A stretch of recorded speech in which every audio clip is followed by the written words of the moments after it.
Bison bulldoze through the drifts. Others barely break the surface.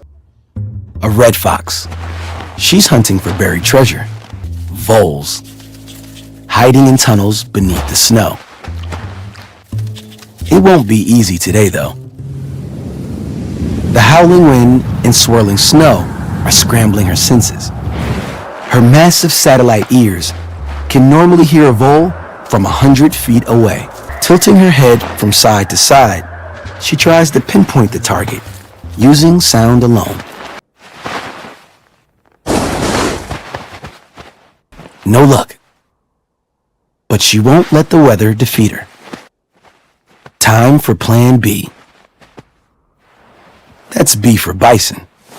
As they dig for grass, they destroy the vole's tunnels. The rebuilding work is noisy, if you got ears like a fox.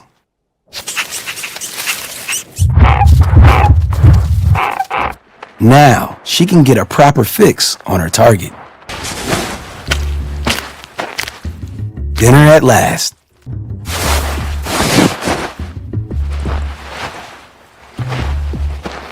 A little guile goes a long way in this land of extremes.